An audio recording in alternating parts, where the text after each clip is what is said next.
तेलंगाना काबीना का इजलास 4 दिसंबर को दोपहर 2 बजे डॉक्टर बी.आर. अम्बेडकर सेक्रेटेरिएट में मुनक्किद किया जा रहा है। मौसूला इजलास के मुताबिक काबीनी इजलास की सदारत चीफ मिनिस्टर के.सी.आर. करेंगे। इस हवाले से सीएमओ के दफ्तर से एक बयान जारी किया गया है। याद रहे कि तेलंगाना असेंबली इंतखाबात के लिए 30 नवंबर को पोलिंग हो चुकी है और नताइज का ऐलान 3 दिसंबर को किया जाएगा। इसी तरतीब से रियासती काबीना का ये इजलास मौजू बहस बना हुआ है।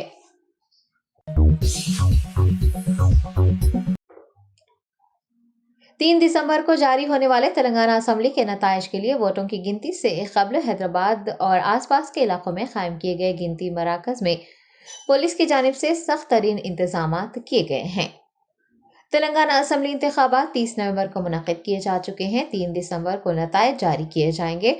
पुलिस की जानिब से तमाम गिनती मराकज पर सिक्योरिटी के सख्त इंतजाम किए जा चुके हैं और गिनती मराकज उसके आसपास के इलाकों में दफा 144 नाफिज कर दिया गया है।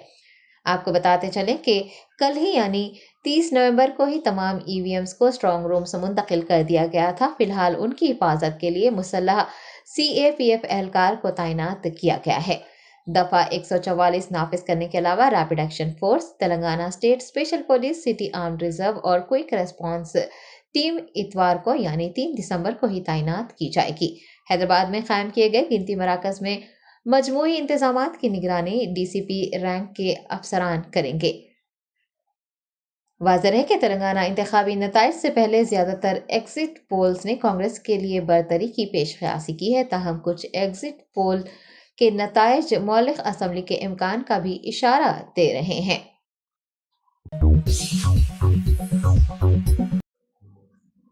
तेलंगाना के चीफ इलेक्टोरल ऑफिसर विकास राज ने कहा है कि रियासत में कहीं भी दोबारा राय दही का कोई इम्कान नहीं है। तेलंगाना असेंबली इंतखाबात के लिए वोट डाले जा चुके हैं और वोटों की गिनती 3 दिसंबर को होने वाली है। इसी खुसूस में विकास राज ने मीडिया से बात करते हुए बताया कि वोटों की गिनती के लिए तमाम इंतजाम किए जा रहे हैं। हर काउंटिंग सेंटर के करीब सख्त तरीन सिक्योरिटी का नज्म किया जाएगा। आपको बता दें कि 3 दिसंबर को 49 मराकज पर वोटों की गिनती होगी।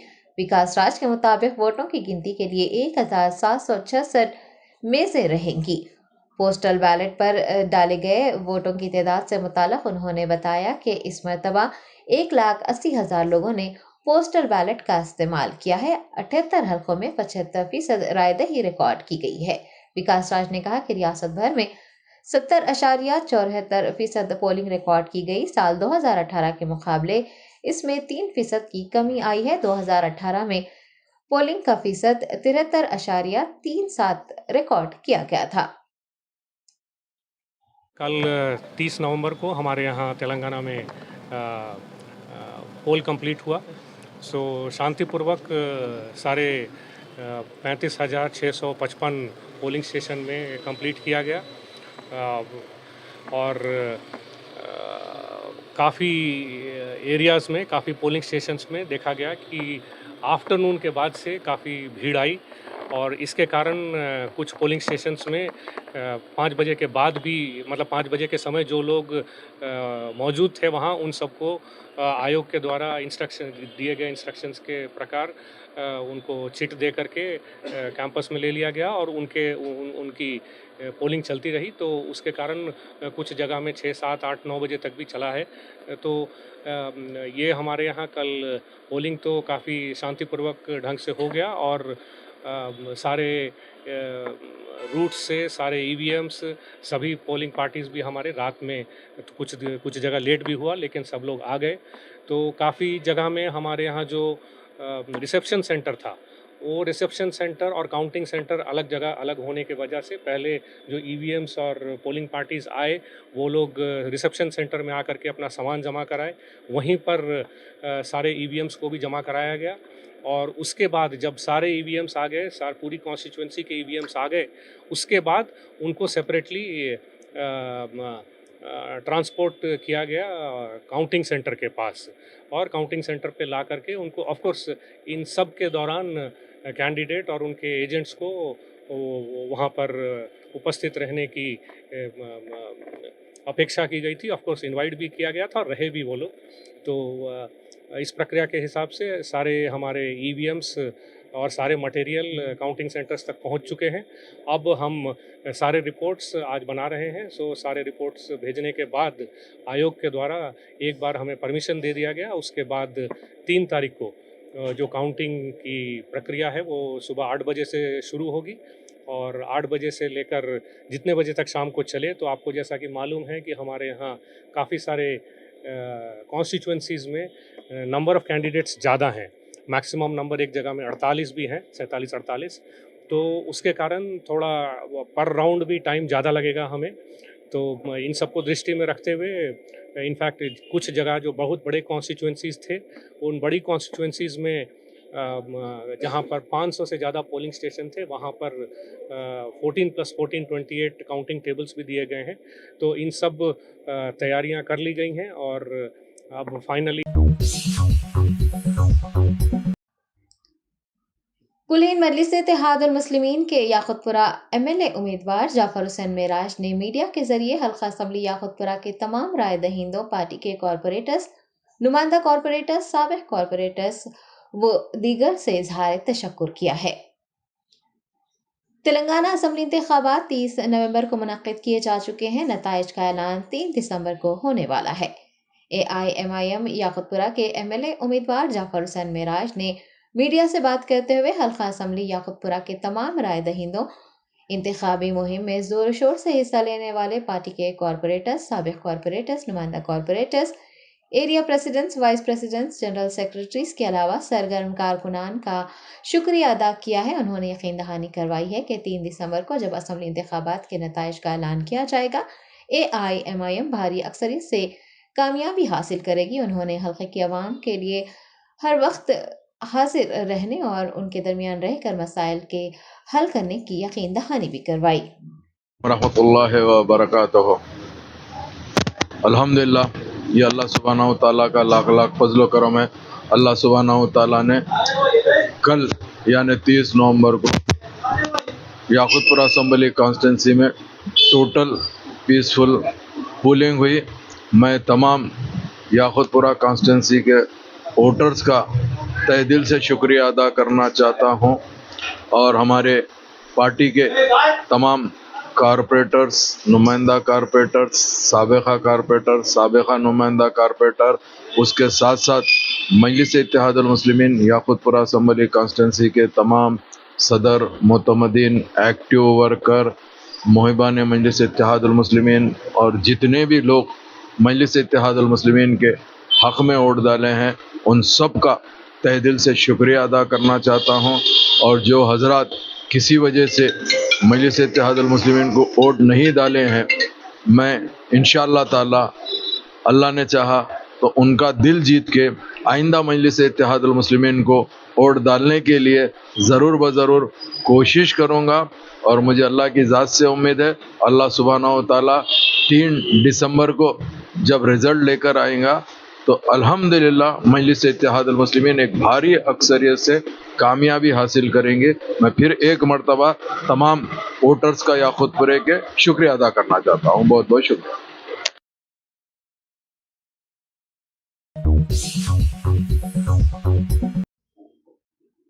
हैदराबाद के पुराने शहर में एक 10 माह की दुल्हन के खुदकुशी कर लेने का वाकया पेश आया है। तफसीलात के मुताबिक रैन बाजार पुलिस हदूद के मुर्तजा चमन इलाके में एक 22 साल लड़की फरहा ने अपने मकान में फांसी ले ली। मुतवफ़ी के अफराद खानदान के मुताबिक लड़की की शादी जारिया साल माह फरवरी में फैसल से हुई थी। ये भी बताया गया है कि ससुराली रिश्तेदारों की जानिब से लड़की के साथ डांट डपट की जाती थी और उसे हरासानी का सामना था, जिसके चलते लड़की ने अपने घर में पंखे से लटक कर खुदकुशी कर ली। मुतवफ़ी के वालिद शेख हामिद ने पुलिस स्टेशन में इसके खिलाफ शिकायत दर्ज करवाई है। पुलिस ने नाश को उस्मानिया अस्पताल मुंतकिल करते हुए मामले की छानबीन शुरू की है। फांसी ले लियो नो। सुबह में उनके सास हमारी मम्मी को बुला के बात करे थे कितने की, अब भी जा दे रही हूँ। अब तुम्हारे अम्मी को बुला के बोली ऐसी रहे तुम्हारे काम है तो बुला के तुम्हारे सबके सामने बोल के भी जाती हूँ। ये वो कितने की बातें करे। 3:30 को छोड़ के चले गए थे लोग। दोनों फोन करे थे हम लोगों को, मेरे को करे थे कहा है बोल के, कुछ भी हुआ तो मैं हमारे सास का नाम लेना, देखो तुम लोग बोल के बोले बोल के कट कर दिए। फिर हम लोग घर को आए तक उनका देवर आके बोला। मैं ये बताइए, ये इलाके छोड़ने की वजह क्या हुई? क्या वजह से इतना नहीं, काम नहीं करते, नो कुछ भी नहीं करते, सोते रहते खाली घर में, बेइज्जती हो रही, खाली दवाखाने को लेके जाने के वास्ते शादी करे क्या हम लोग, हाँ ये वो बोल के बातें कितनी करे। तो इनके हस्बैंड भी बोले भिजा दे रही हूँ मैं फराक को, अगर तुम भी जाना है तो चले जाओ बोले। तो इनके हस्बैंड भी बोले हाँ भिजा दो बोले। क्या नाम है इनके हस्बैंड का? फैसल, क्या काम करते हैं? स्विगी का। ये शादी कब हुई? फरवरी में यही साल। खाली इतनी सी बात पे इतना बड़ा क्या लगता है आपको? क्या ये बातों से तो अपने आपको? हाँ, उनके सास हमेशा ही बोलते घर को आ जाओ, करो ये करना वो करना।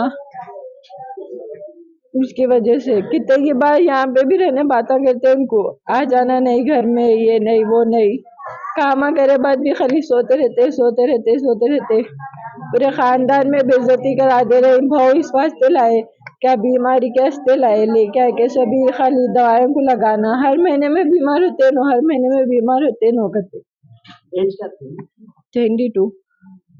बस इतना सा रीजन था जी, बहुत बातें करे बुनो। अब ये भी बोले कुछ भी नहीं, अगर ऐसी रहा तो भिजा देती हूँ, सब मैं बातें कराती हूँ, सामान वे भी भिजा देती हूँ घर पे। वहीं रहो क्या है देखेंगे, जब का जब खर्चा पानी भिजा देते तुम्हारे घर को। ये करने के वास्ते करे थे क्या शादी बोल के बातें करे। तो उनके हस्बैंड भी बोले, तो न जब भी बोले थे उन्होंने तो बातें करते, नो भी ऐसी बोलते, अम्मी के सामने मेरे को कुछ भी नहीं बोलते बोल के। शादी के जब से ऐसे चला। और उन्होंने ये भी बोले बच्चा मेरी बात सुनता, भिजा दो बोले तो हाँ भिजा दो भी बोले। आप पूरा अपने होश में बोल रहे हैं? हाँ, क्योंकि बाद में कोई चीज ऐसा तो नहीं है? नहीं होश में ही बोल रहे। कोई चीज से ऐसा डिमांड करे थे? नहीं होश में ही बोल रहे। कोई माने कि हमको ऐसा? नहीं वैसा कुछ भी तो नहीं हुआ था।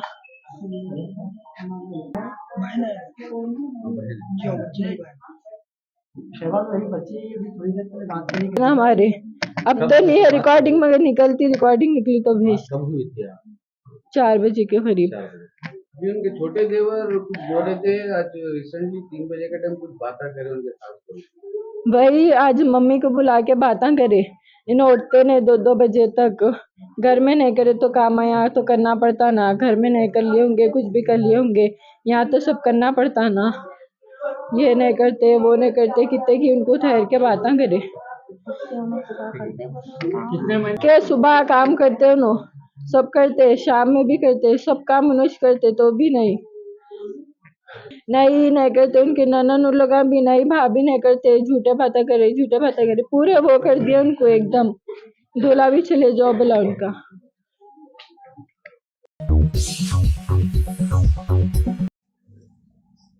तेलंगाना जना समिति सदर प्रोफेसर कोदंडराम ने तेलंगाना असम्बली इंतखाबात को जुल्म और लूटमार के खिलाफ बगावत करार देते हुए कहा कि 3 दिसंबर को हुक्मरान जमात BRS का बाब बंद हो जाएगा।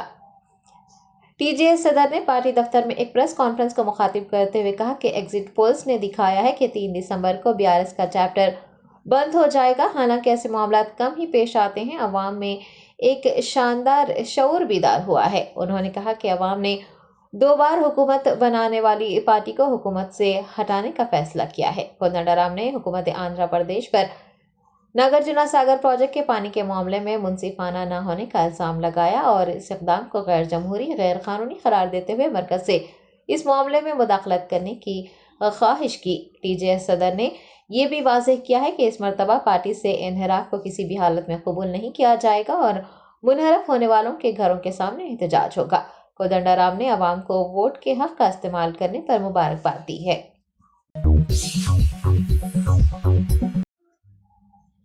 मीरचौक पुलिस हदूद में वाक़ मदरसे रहमानिया के स्टोर रूम में आग लगने का वाक़या पेश आया।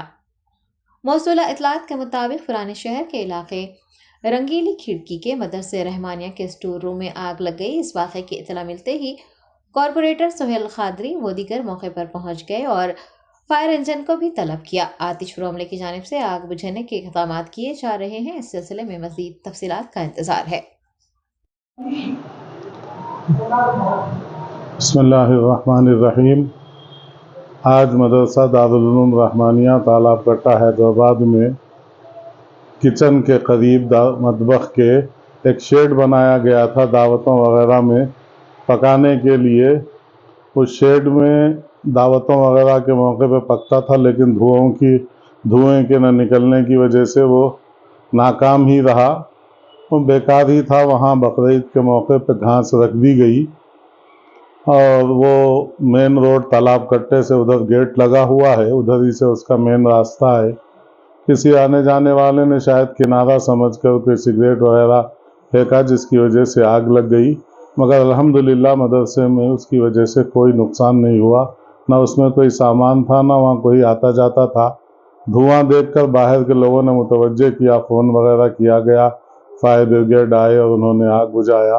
और इस मौके पर सुहेल कादरी और अतराफ़ के हमारे जो पुलिस स्टेशन से, वहाँ से पुलिस के अफराद तशरीफ़ लाए और उन्होंने हर किस्म का ताउन किया। खुसूसन सुहेल कादरी साहब वो हर मौके पर इदारे का साथ देते हैं, ताउन करते हैं और तशरीफ़ लाए और उनकी सरकर्दगी में तमाम उमूर खैरियत से अंजाम पाए।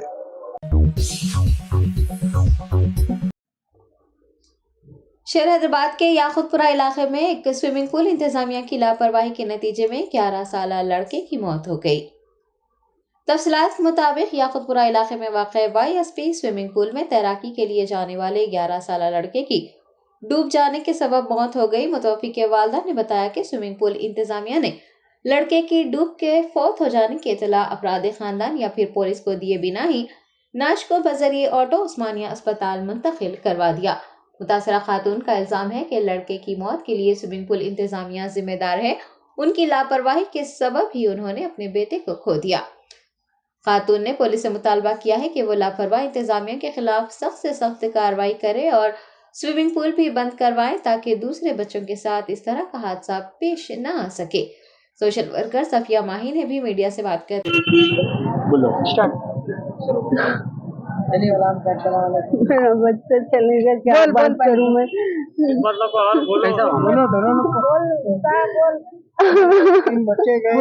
तीन बच्चे स्विमिंग पूल को गए, मेरा बच्चा मेरे को बोल के नहीं गया। दोपहर में लंच कर लिया, पैसे मांगे तो मैं नहीं दी। आज छुट्टी है, सब दुकान सब बंद रहते, कहीं भी जाने की जरूरत नहीं है, पतंगा उड़ाने की जरूरत नहीं है, बल्कि पैसे नहीं दी मैं। वो स्विमिंग पूल को कौन गए, कौन प्लान बनाएगी, कौन कैसा करेगी। स्विमिंग पूल को चले गए तीनों बच्चे, हम उम्र के थे तीनों भी। तालाब कट्टे का स्विमिंग पूल था, उसका नाम भी नहीं मालूम मेरे को। मेरे बच्चे को कैसा मालूम हुआ कि वहाँ स्विमिंग पूल है बोल के। उसका ऑटो में जाने का भी किराया नहीं था, किराया कौन लगाए, स्विमिंग पूल की टिकट कौन दिए। उसके हाथ पे आज तक नंबर भी था, स्विमिंग पूल में नंबर था, वो नंबर मिट गया। सब दो बच्चों के हाथ पे भी है नंबर। वो स्विमिंग पूल वाला कैसा तीर रहे, बच्चा डुबरा बोल तो मजाक कर रहे बोल के लाइट ले लिया, मेरे बच्चे की जान चले गई। आज मजाक समझ के। आज इलेक्शन है, सब दुकान सब बंद है, स्विमिंग पूल कैसा खुले रखा स्विमिंग पूल वाला। उसके ऊपर मेरे को केस होना, मेरे बच्चे को इंसाफ होना। मेरे बच्चे को स्विमिंग पूल कहाँ पर है? स्विमिंग पूल तालाब कट्टे का है, swimming pool YS swimming pool कहते हैं। YS कुछ भी रिस्पॉन्स नहीं दिया, लेकर के डाल दिए। वो यहाँ बच्चे को डाले सो वाले उन लोग भी स्विमिंग पूल वाले का नंबर नहीं लिए, कुछ भी नहीं। ऐसे मेरे बच्चे को आज तक लावारिस लाश के जैसा छोड़ दिए, देखे कि नहीं कि आज तक भी। मेरे बच्चे को पेट में से पानी निकाले, दबा के निकाले तो जिंदा रहता था मेरा बच्चा। ये हॉस्पिटल में मेरे बच्चे को नहीं पकड़े, वो स्विमिंग पूल वाले से क्या भी पूछताछ नहीं करे, लेके आके छोड़ दिए लावारिस के जैसा मेरे बच्चे को। पुलिस कंप्लेंट करे आप लोग? हम लोग दोनों, मेरे शोहर दोनों आए। मेरे को कुछ भी समझ में नहीं आया। मेरा बच्चा था, मेरे बच्चे को देखना था, मैं बच्चे को देखी। अब उन पुलिस कंप्लेंट क्या करे क्या नहीं मेरे को नहीं मालूम है। मेरे बच्चे के पास थी, मेरे को स्विमिंग पूल वाले के ऊपर केस बनाना है। मेरे को मेरे बच्चे को इंसाफ होना। मेरे 11 साल का बच्चा, मेरा इकलौता बच्चा था। आपकी हेल्प करने के लिए कौन आए थे? मेरी हेल्प करने के लिए मैडम आए थे। हाँ, सबिया मैडम है, आए मेरी हेल्प करने के लिए। अब ये मैडम मेरे को कुछ भी नहीं, मेरे बच्चे को इंसाफ होना। मेरा बच्चा मेरे हाथ से चलेगा, मैं कुछ भी नहीं बोल सकती। स्विमिंग पूल वाला आते, छोटे बच्चों को पूछना, तुम्हारे घर से बड़े कोई आए थे, बड़े कोई भी है नहीं है, पूछे नहीं, टिकट ले लिए, हाथ पे नंबर लिख दिए, जाओ बोल के छोड़ दिए। लावारिस समझे शायद बच्चे को। अब मैं वो बच्चे को स्विमिंग पूल वाले को बताती मेरा बच्चा लावारिस नहीं है। कल के दिन सोचना कैसे भी बच्चे को स्विमिंग पूल में लेने से पहले कोई बड़े है तो आओ, नहीं तो अलर्ट करते बोल के वैसा केस ठोकती मैं वो बच्चे के ऊपर। मैं पुलिस वालों से गुजारिश है मेरे बच्चे को इंसाफ देना, मेरा बच्चा मेरे हाथ से सख्त एक्शन लेना। कम पुलिस वाले इलेक्शन है बोल के खामोश बैठे थे, अब मेरे को मेरा इंसाफ होना, मेरे को मेरे बच्चे कंप्लेंट देंगे जाके अब कब हाँ दे रहे हम कंप्लेंट दे रहे। मेरे बच्चे को मैं नहीं छोड़ती, मेरे बच्चे को ऐसी नहीं छोड़ रही थी। मेरा बच्चा लावारिस समझ के लिए छोड़ दिए मेरे बच्चे को। बोलना तो सही, बच्चा तुम्हारे साथ कोई है क्या बोल के पूछना ना। कोसा पिए हमारे को नहीं मालूम खाली तालाब कट्टा ब्रिज के नीचे वो स्विमिंग पूल है।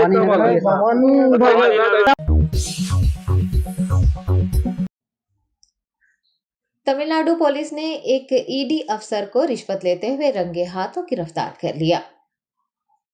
तमिलनाडु में इन्फोर्समेंट डायरेक्टरेट के एक अफसर की गिरफ्तारी का मामला हलचल मचा रहा है। ईडी अफसर अंकित तिवारी को पुलिस ने उस वक्त रंगे हाथों पकड़ लिया जब वो डोंडीगल इलाके में एक डॉक्टर से 20 लाख रुपए ले रहा था। पुलिस एहलकारों की जानिब से ईडी अफसर से पूछगछ की जा रही है। ईडी अफसर का शनाख्ती कार्ड बिल वक्त सोशल मीडिया पर वायरल हो रहा है। आपको बता दें कि इन्फोर्समेंट डायरेक्टरेट के एक अफसर की गिरफ्तारी मौजू बहस बनी हुई है क्योंकि तमिलनाडु में तफ्तीशी एजेंसियों की तहकीकात जारी है। तमिलनाडु में ड्रामाई पेशरफ्त को लेकर काफी कयास आराइयां भी हो रही है। ईडी अफसर से पूछगछ का सिलसिला जारी है। इस मामले को लेकर हुकाम में काफी जोशो खरोश पाया जा रहा है और तमिलनाडु और पूरे मुल्क में ईडी की जारी तहकीकात पर बहस की जा रही है।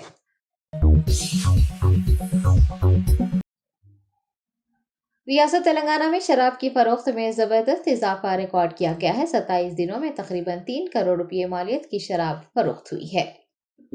महकमा एक्साइज के ओहदेदारों ने इंकशाफ किया है कि नवंबर के महीने में 27 दिनों के दौरान शराब के 21,69,000 केसेस फरोख्त हुए। इसके अलावा बियर के 30,44,000 केसेस फरोख्त किए गए हैं। ओहदेदारों के मुताबिक तकरीबन यौमिया 1 लाख बियर के केसेस फरोख्त हुए हैं। कहा जा रहा है कि तकरीबन 3 करोड़ रुपए मालियती बियर पी जा चुकी है। ओहदेदारों ने यह भी बताया कि 1 नवंबर से 20 नवंबर के दौरान रियासत तेलंगाना में बियर के तकरीबन 22 लाख केसेस फरोख्त हुए। गुज़िश्ता साल 1 नवंबर से 20 नवंबर के दरमियान तकरीबन 12 लाख बियर केसेस फरोख्त किए गए थे। इंतखाबात के दौरान रियासत में 3 महीनों के दौरान 8,900 करोड़ रुपए की शराब फरोख्त की गई है।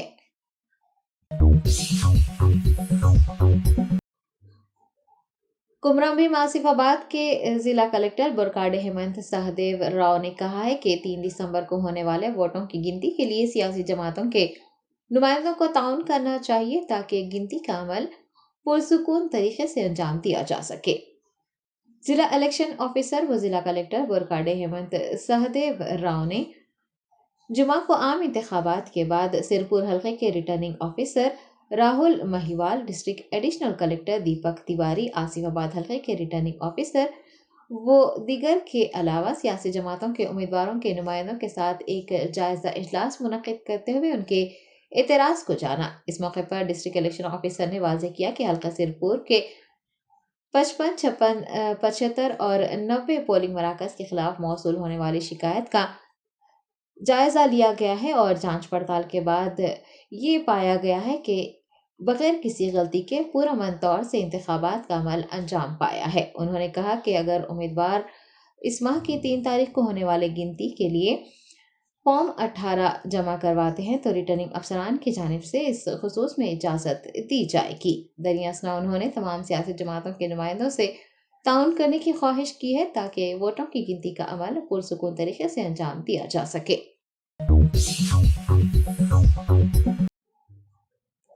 सीबीएसई बोर्ड ने 10वीं 12वीं के इम्तिहानात से कबल एक बड़ी तब्दीली करते हुए 10वीं और 12वीं के बोर्ड इम्तिहानात में कोई भी डिस्टिंक्शन या फिर डिवीजन ना देने का ऐलान किया है। सीबीएसई इम्तिहान कंट्रोलर सीनियम भारद्वाज का कहना है कि इम्तिहान के बाद रिजल्ट की शक्ल में तलबा को किसी तरह की मजमूई तकसीम, फर्क या नंबरात का जोड़ नहीं दिया जाएगा। सीबीएसई ने 10वीं और 12वीं दर्जे के बोर्ड इम्तिहानात के लिए फीसद शुमारी के पैमानों को वाज़ेह करते हुए एक नोटिस जारी किया है जिसके मुताबिक मजमूई डिवीजन, डिस्टिंक्शन, एग्जिट नहीं दिया जाएगा। बताया गया है कि अगर किसी तालिब इल्म ने 5 से ज्यादा सब्जेक्ट लिए हैं तो सबसे बेहतर 5 सब्जेक्ट का तयन करके मार्कशीट तैयार की जाएगी। ये बात भी काबिल जिक्र है कि इससे कबल CBSE की जानिब से मेरिट लिस्ट जारी करने की रस्म को भी खत्म कर दिया गया था। इसी वजह से बोर्ड इम्तिहान के टॉपर्स की लिस्ट भी जारी नहीं की जाती है।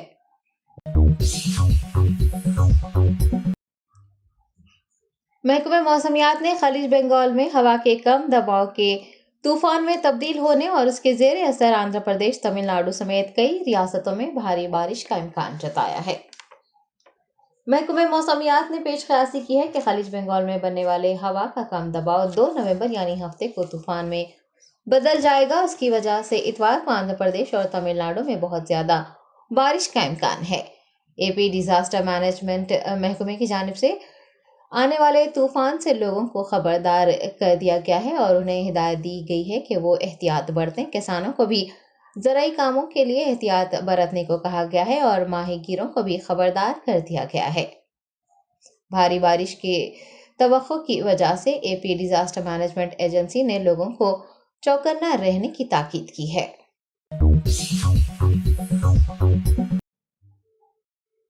चीन के कई हिस्सों में निमोनिया के केसेस में बतदरीज इजाफा देखा जा रहा है। लोगों पर एक और नई वबाई बीमारी फैलने का खतरा मंडरा रहा है।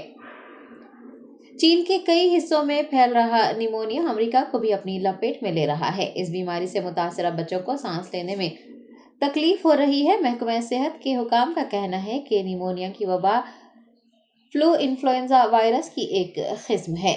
H9N2 वायरस जानवरों से इंसानों में फैलता है और ये वायरस तेजी से फैलकर इंसानों को अपनी लपेट में ले रहा है। उमूमन ये वायरस जंगली परिंदों में पाया जाता है। कमजोर मुदाफती निज़ाम वाले अफराद इसका शिकार होते हैं। इस वायरस के सबब बाज़ सूरतों में सांस लेने की दुश्वारियां भी हो सकती है, गले की सूजिश भी होती है। हुकूमत हिंद ने इस वायरस के फैलाव को रोकने के लिए इक़दामात किए हैं।